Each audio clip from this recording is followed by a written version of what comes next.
So for the Little Sprouts craft, if you do not have these materials at home, we will be providing package for each craft or project that we will be doing for the Little Sprouts online.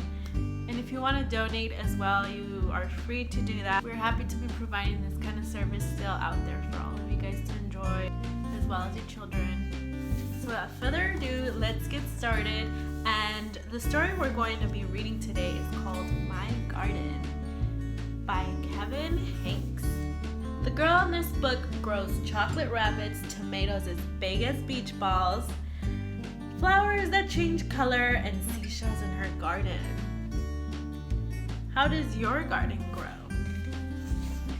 So this book has signatures, if you haven't heard, of our yearly Victorian theme. We always have people decorate their own tables themed to books they choose from. And this would happen to be one of the books. And the person who donated this book actually signed it. A couple of people signed it. Sharon Briano, Sherry Champlin, Allison Biano, Judy Curtis, Sydney Matthews, Lindsay Matthews, Linda Mann, Gina Mann, and BJ Mann.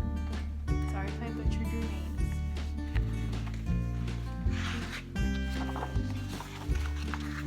My Garden by Kevin Hanks. My mother has a garden. I'm her helper. I water, I weed, and I chase away the rabbits so they don't eat all the lettuce. It's hard work, and my mother's garden is very nice. But if I had a garden, there would be no weeds, and the flowers would keep blooming and never die. In my garden, the flowers would change color by just my thinking about it. Pink, blue, green, purple, even patterns.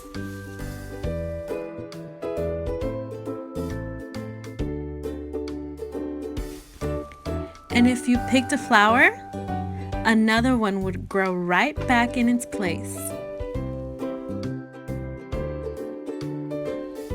In my garden, the rabbits wouldn't eat the lettuce because the rabbits would be chocolate and I would eat them. If I planted seashells, I'd grow seashells. If I planted jelly beans, I'd grow a great big jelly bean bush. Sometimes in my garden, good unusual things would just pop up. Buttons and umbrellas and rusty old keys. In my garden, there would be birds and butterflies by the hundreds, so that the air was humming with wings. The tomatoes would be as big as beach balls, and the carrots would be invisible, because I don't like carrots. At night, the morning glories would stay open, shining like stars, and the strawberries would grow like lanterns. It's night now, only the fireflies and the porch light are glowing. Before bed, I take one seashell from the shelf in my room and go to the garden. I poke the seashell into the ground. Who knows what might happen? I cover it up with dirt and pat down the dirt with my foot.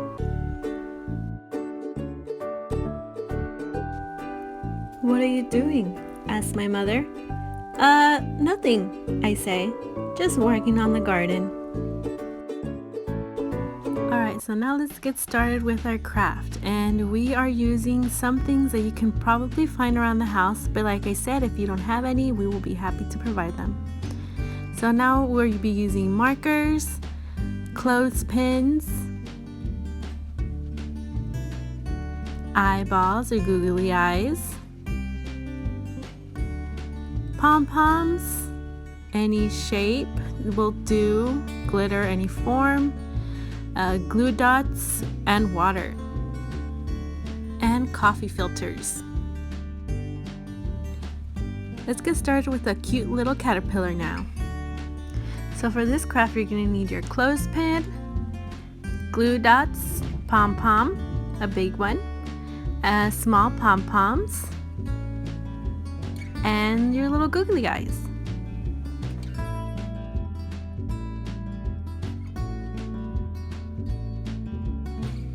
So next we're going to reach for our glue dots and our clothespin, and we're going to put these in one side of the clothespin. You can actually use regular glue. I just decided to use glue dots to make it a little bit easier, even though it's a little sticky. You can actually color the entire clothespin also, make it more colorful and not just bare. Then you put a big pom-pom in the center for the head, followed by the smaller little pom-poms, and you can make a little pattern if you'd like. And lastly, we're going to put our googly eyes using 2 or half of a little glue dot, and we just apply them to the biggest pom-pom. This is going to be the head. And like I said, you can also use school glue, Elmer's glue. Next is our fun coffee filter butterfly craft. So for our butterfly craft, we're going to need our coffee filter, our markers, any kind will do, preferably washable though, our pipe cleaner, a little bit, and our clothespin. First, we're going to start by flattening our coffee filter and drawing on there with shapes, maybe even patterns, making it look as colorful as possible.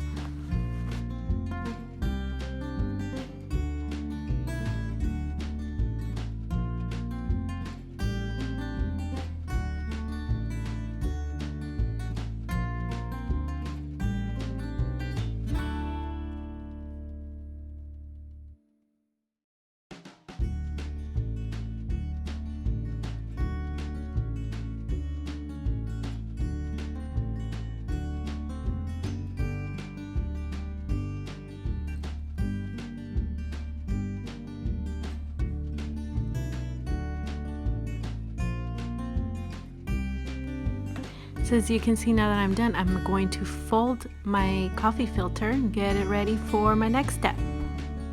So you can miss this step and totally just go towards creating your butterfly, but I want to do this just so we can give it a cool wash look on our butterfly. And as you can see, I didn't drench my entire filter. I patted it down with a little bit of water because I still want the color to show on my filter. Next, we can do our little butterfly body, and I'm just going to draw a face and do a little pattern for the body. You can actually put little googly eyes instead of drawing the eyes. So next I'm going to reach for my little pipe cleaner, and these are going to be the antennas for my butterfly. And I just folded them and made them a little loop using my marker. Once my filter is dry, I'm going to fold it up and clip it with my clothespin.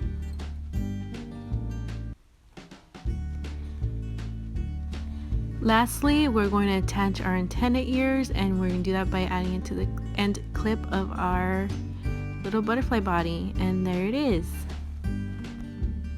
So if you followed along and you did this craft at home, make sure to share your pictures at our social media platform, and make sure to visit our website at childrensstorybookgarden.org.